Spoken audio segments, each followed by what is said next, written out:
That's right, baby. You see it right there. The Luka era starts now. But that's if the Lakers are going to be able to retain LeBron James. And if they're going to be bringing back Austin Reaves. What is the rest of the roster going to look back? Because you already know what the Lakers have to do. They're going to have to take care of LeBron James. They're going to have to take care of Austin Reaves. So that leaves you with, what is the bench unit going to look like? What is the role players going to look like? Are we going to acquire a new starting big man? There's a whole bunch of different scenarios. But honestly, to start off with this Lakers Talk Daily episode, my guy John, which he's not here with me today. Unfortunately, John's not on the show today. But he is very, very big on Giannis Antetokounmpo. For some reason, he is just so big on Giannis Antetokounmpo. And I just have to let him know that there's news surrounded by Giannis Antetokounmpo amongst his own teammate who is airing out all the Milwaukee Bucks situation. And that teammate happened to be Miles Turner. Miles Turner, who we know played for the Indiana Pacers. The Milwaukee Bucks acquired him in free agency. Miles Turner is one of those big men that the Lakers possibly were linked to, a starting big man that the Lakers possibly could utilize, the way he can space the floor out, the way he blocks shots, protects the rim. Miles Turner is actually not that good of a rebounder. He is kind of struggling this year when it came to rebounding. But let's just keep it real. The Milwaukee Bucks team, very, very, very dysfunctional team this year. Doc Rivers did not do a good job in his tenure with the Milwaukee Bucks. They acquired Doc Rivers halfway through the season after they fired Adrian Griffin. We see how that storyline went. And then the Milwaukee Bucks in a situation with Damian Lillard, with Giannis Antetokounmpo, they thought the duo would work. They thought that they would be the team to come out of the Eastern Conference. And then we've seen all the different types of things that Giannis Antetokounmpo and how that situation was starting to settle down when it came to him and the Milwaukee Bucks organization. We thought Giannis Antetokounmpo was going to be on the move. His name was linked to the Lakers. His name was linked to the Heat. His name was linked to a couple other contending teams. And then you just see how he was going on his trolling all through social media. And then after we seen the firing of Doc Rivers, we seen how that situation went down. And then now Miles Turner is over here airing it out. This is what the center, Miles Turner, had to say. And just follow me here. I'm taking you guys through a deep route here because it's all going to be tied to the Lakers once again. So Miles Turner aired everything out when it came to this Lakers team. It came to this Milwaukee Bucks team because look at the situation. It got to the point where I knew guys were going to show up late for a flight. You see Giannis Antetokounmpo, and you see him, and it got to the point where, oh, look, Giannis is showing up an hour late. It's okay. Giannis can do whatever he wants. Doc Rivers and the Milwaukee Bucks coaching staff did not find him. Okay, it's Giannis Antetokounmpo. He's a global superstar. He does a lot of things well. That is why you pay him the big bucks. But this just goes to show you, and this is all Miles Turner's reporting. This is all his reporting, and he's in the locker room. He is one of their main guys on this team. And he says guys were late all the time. Guys were showing up to film whenever they wanted to show up. Guys were missing meetings. It was one of the craziest things I personally ever experienced. He said it got to the point where I knew not to show up until an hour after whatever they said because the plane was going to take off. Giannis was going to show up whenever he wants. Now, could this just be that this is what the Milwaukee Bucks and Giannis Antetokounmpo relationship is? Possibly so. But just hearing that and seeing how he was handling everything, Giannis Antetokounmpo is an ego. He is another ego. A lot of things that Giannis Antetokounmpo wants, he is going to demand. Giannis Antetokounmpo was the one that was very vocal on getting Damian Lillard. Giannis Antetokounmpo was the one that wanted all these different types of guys are surrounded around him. As he should. He's a superstar. He should want the right pieces that he feels would fit around him. Just like how Luka Doncic is going to have a say around how he feels what this Lakers team should look like. Giannis Antetokounmpo is going to be the same thing. So can you imagine? Can you imagine bringing two of those same types of guys on the same Lakers team? Two egos. Now, Luka Doncic's ego is not up there, but just look how Giannis Antetokounmpo was handling every single thing when his name got linked to being in a trade. Now, I'm not saying that if the Bucks were offloading Giannis Antetokounmpo and he ended up going to the Los Angeles Lakers, which it's going to be if the Lakers were ever to even be in that business, it's going to take a lot to get him. But just say if he does carry that same personality over to the Lakers, not saying that that's how he is, but say if he were to carry that same personality over to the Lakers, what is that adding and what benefit is that going to help this Lakers team? And we got Tim here. I'm sure Tim got some words that he wants to say. Tim, let's hear it, man. Let's hear it. Come on, just go ahead. Go ahead, Tim. I got you. Yeah.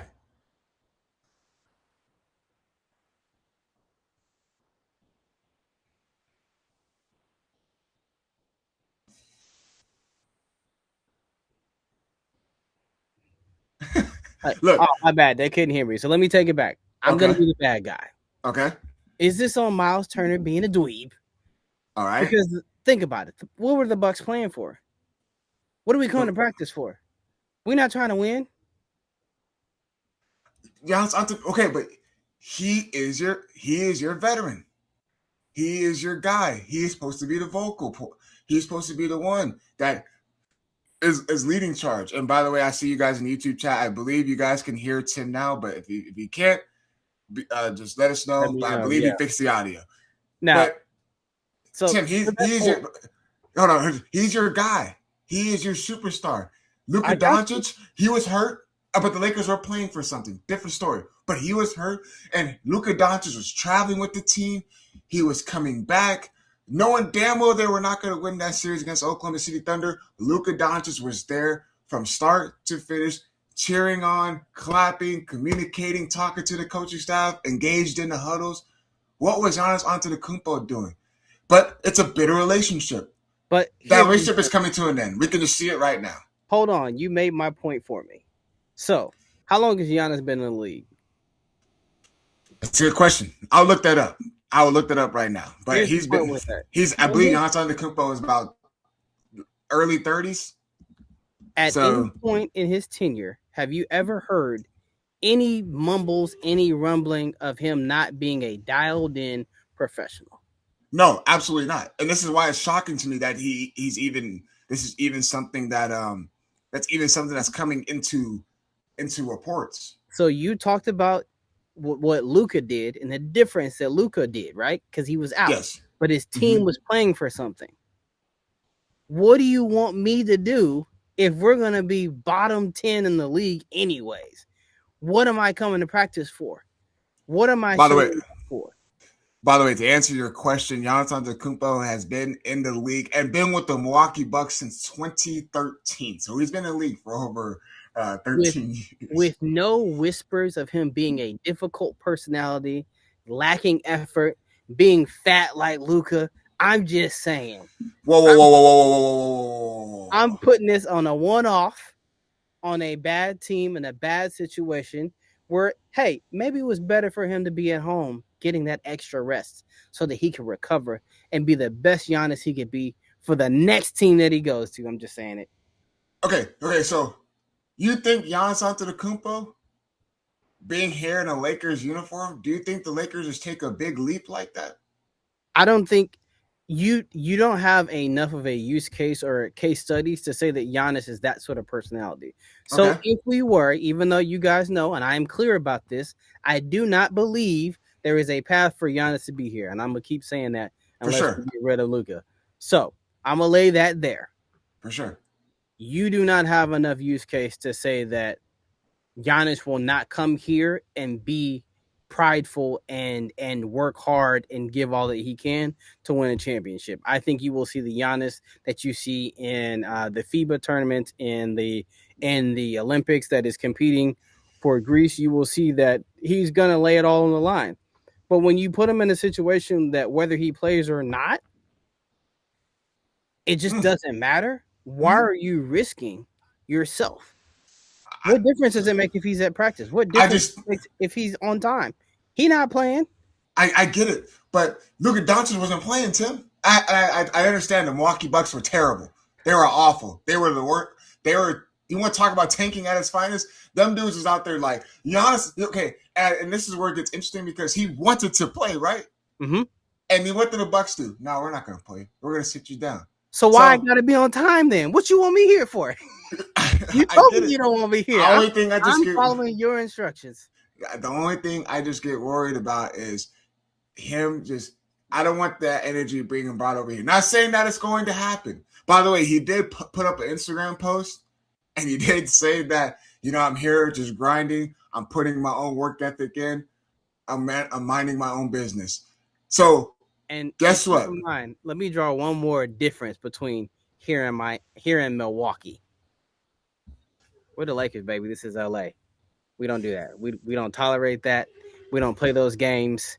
And LA is a more serious situation than what I can't say is Milwaukee. Let's just be real. But okay, and this, I know you guys like, why are we on this Giannis Antetokounmpo situation? I just thought of something that would just give a better understanding, putting two superstars like that together, because both of them are going to command a lot. And there hasn't been reports of him wanting to be a Laker. There's been a lot more reports of him possibly being linked to the Miami Heat, if we're being realistic. But the only thing I would just say is that what is Antetokounmpo like around him? Shooters. He loves shooters around him. Balls in his hands. It's a guy that's a perimeter. There's a guy that's on another perimeter. Space the floor out. Allow him to get downhill. In transition, he's rebounding. He's getting the ball downhill. He needs guys that can shoot around him. All right? What does Luka Doncic like to do? Get the ball, go downhill. Perimeter guy shooting all around him, correct? Or he likes to shoot it from 50 feet. I mean, it just depends. I mean, he definitely fits the mold of the other side of Giannis. If Giannis wants to go down, I don't think Luka has any problem shooting logo threes. I hear you, man. But I feel like the spacing, a little bit of that kind of comes into effect because Giannis Antetokounmpo does a lot with the ball in his hands. Now you can put him in a pick and roll situation that can work. There you go. But it all comes down to what, Tim? What is the rest of the roster going to look like? Which is going to segue into this. Hear me out. So, you guys in the YouTube chat, they were listing different types of players, right? To be alongside this Lakers team, all right? And we're in the reality that it's most likely going to be the return of LeBron and the return of Austin Reaves because of it makes the most sense because the Lakers don't have that much wiggle room. Because if you really look at the top free agents, LeBron and Austin Reaves are definitely the top of the free agent list, if we're being real. So you're bringing those two back, you basically are ahead in the free agency. And I know you guys hate it. I know you guys hate hearing that. Trust me, I don't like saying that either, but it is the most realistic scenario. Look at everything that everyone has been saying. All right. So with that being said, say you do bring both of them back. All right. Say you do. Now we got to get to the point that you got to improve the bench. You have to. All right. I know Marcus Smart was in a circumstance where he had to start. He had to be that ball handler. He had to take care of more responsibilities with Luka Doncic being out, especially Austin Reaves. I totally understand that. Luke Kennard and his offensive ability and how much he had to take on a bigger role, I understand that. But you're coming into next season with the healthy Luka Doncic, all right? You're going to come in next season with the healthy Austin Reaves, especially Luka Doncic saying that he's not going to be participating at all in Slovenia. He's not going to be doing anything. He's going to be taking the time away to spend time with his daughters, correct? All right, so you're going to have a healthy Luka Doncic, healthy Austin Reaves, And if you bring back LeBron James, you're going to have a healthy LeBron James. Now it goes down the list. You are going to need, if you're the Los Angeles Lakers, you have to find a way to get a starting caliber center. You have to. Whether that is a guy like Robert Williams, who had a really good season for the Portland Trailblazers. Really, Robert Williams, he was healthy for a majority of the season. You surround a lob threat like Robert Williams, to pair alongside Luka Doncic. Robert Williams is a lot more physical than DeAndre Ayton. You pair him alongside with the Lakers team, okay, that's something. He's not the best big man, but he's something that is better than DeAndre Ayton, which doesn't really say a lot, unfortunately. All right? Now, see you guys in YouTube chat. What about Mitchell Robinson? Mitchell Robinson, honestly, size and how he's able to cover a lot of ground. He can protect the rim. He's not that bad of a rebounder. Mitchell Robinson, the only thing that comes down to him, just like Robert Williams, is can he stay healthy on the basketball court? So those are two guys that could be ideal big men for the Los Angeles Lakers. All right. Now it goes into what? If you want to try to aim high, and depending on how they're able to make it work, all right? We all been talking about Walker Kessler, and we all been talking about how the Utah Jazz got all these big men. They got Triple J. They got Lauri Markkanen. They got Yusuf Nurkic. I don't know if Yusuf Nurkic is going to be a free agent, okay? They got Kyle Filipowski. They got a lot of big men on that Utah Jazz team, all right? So then you try to bring in a guy like Walker Kessler. And by the way, Walker Kessler is about to end his rookie year deal, and he's going to be a restricted free agent. So now you're the Lakers, and you're trying to be in contention to try to acquire a guy like him. How much you think Walker Kessler's value is going to be, knowing that you're going to have to get $30 million to pay Austin Reaves, $30 to $40 million, all right? Knowing that with the assumption that LeBron James is going to command the most. How much are the Lakers going to really be able to pay for a higher caliber big man like Walker Kessler, which I think will be a really, really true value? But the Utah Jazz have the ability, because he is a restricted free agent, to match the offer. That is why all this stuff gets tricky, okay? And Walker Kessler, look at this. Just look at these numbers. Remember, this is his rookie year deal. He had a cap hit of $2 million in his first year. Following year, another year of $2 million. The 2024-2025 season, another $2 million. And then to cap off his rookie year deal, he was at $4 million. Now he's on a club option, all right, and he's going to be a restricted free agent. And so the Lakers' wiggle room to try to acquire him, he's going to command a lot of money. So a starter caliber like Walker Kessler might not be the one to grab, okay? And then you talk about Jalen Duren.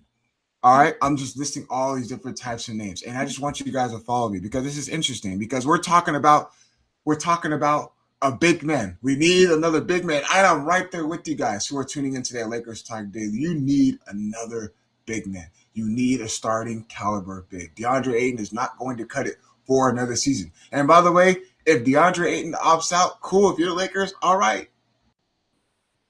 That's fine. But if you want to talk about Jalen Duren's numbers, do you guys want to take a guess on how much Jalen Duren was averaging in the regular season for the Detroit Pistons? Jalen Duren was averaging roughly, if you want to round it up, he was averaging 20 points per game. 20 points. His numbers dropped significantly come playoff time. His numbers did drop. And seeing all this, and Jalen Duren's scoring fall from this year is the second largest in NBA history for an all-star. Jalen Duren was an all-star this year, as he should. And he was having a really good regular season. But seeing those games where he was getting outplayed by Wendell Carter Jr. in a couple of them in that series. No disrespect to Wendell Carter, but you're Jalen Duren, you want the big bucks, you got to outperform a guy like Wendell Carter Jr. Then you're heading into this Cleveland Cavaliers series, and he's just out of sync. Jared Allen and Evan Mobley have been better than him. They have been. They have been better than him throughout this series, if we are being really honest. Now, Jalen Duren is going to get paid.